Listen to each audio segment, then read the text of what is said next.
Այսօր ձեր քննարկմանը ներկայացնում ենք մի օրենքի նախագծերի փաթեթ, որը ըստ էության մի փոքր ընդլայնում է ինքնակամ կառույցների օրինականացման համար արդեն իսկ գործող իրավակարգավորումները, միաժամանակ բավականին խիստ պահանջներ ներկայացնելով այն կառույցների նկատմամբ, թե որոնք կարող են օրինականացվել արդեն այս նախագծով սահմանված կարգով։ Եթե կհիշեք, 2021 թվականից քաղաքացիական օրենսգրքում կատարվեցին փոփոխություններ, որի համաձայն իմպերատիվ կարգով օրենսդիրը սահմանեց, որ բոլոր այն ինքնակամ կառույցները, որոնք կկառուցվեն օրենքի փոփոխություններից հետո, այլևս օրինականացման ենթակա չեն լինի,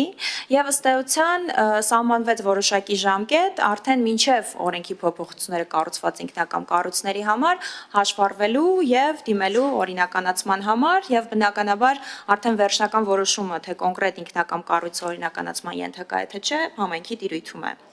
Ինչ ենք առաջարկում նախագծով։ Իրականում գործնականում ի հայտ են եկել որոշակի այնպիսի դեպքեր, որոնք որ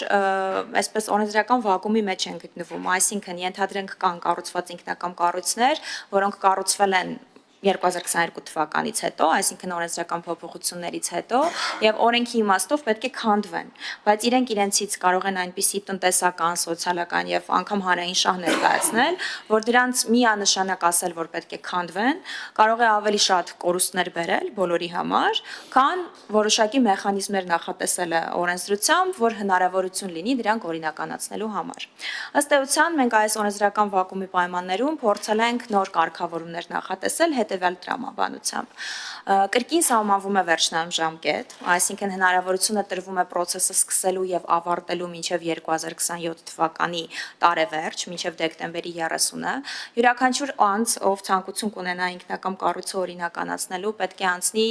որոշակի փուլեր, այդ թվում ձեռք բերի համապատասխան եզրակացություններ կառույցի տեխնիկական վիճակի մասին, քաղաքաշինական նորմերին համապատասխանելու մասին, անվտանգային նորմերին համապատասխանելու մասին եւ նաեւ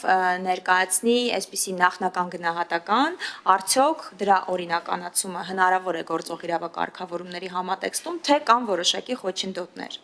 Դրանից հետո քաղաքացին իրավունք ունի դիմելու տարածքային կառավարման նախարարություն եւ վերջինս առաջարկություններով կդիմի կառավարությանը, որի արդյունքում կառավարությունը իր որոշմամբ կսահմանի ցանկ, ընդգրկելով այն կառույցները, որոնք որ այս ֆիլտրները անցել են եւ վերջնական ֆիլտրով էլ կընդգրկվեն կառավարության որոշման մեջ։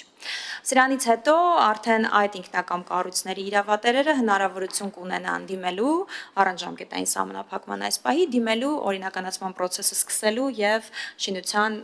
օրինական կարգավիճակը փաստագրելու համար։ Նախագծով նաև սահմանվում են նոր տեղական турքի տեսակներ, այսինքն այս process-ը իրականացնելու համար սահմանվում են նաև առանձնահատկություններ տեղական турքերի մասով, ամրագրվում է, որ Երևանում եւ Երևանի հարակից ուրեմն համայնքներում վճարումը լինելու է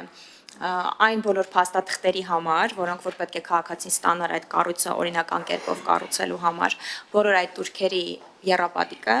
ինչպես նաև միանվագ 100 միլիոն դրամ։ Իսկ արդեն ոչ Երևանի եւ ոչ Երևանի ժամանակից համայնքների համար սահմանվում է նույն եռապատիկը, սակայն գումարած 100-ի փոխարեն 50 միլիոն ՀՀ դրամ։ Թերևս այսքանը, խնդրում եմ կողմ քվեարկել նախագծին, շնորհակալ եմ։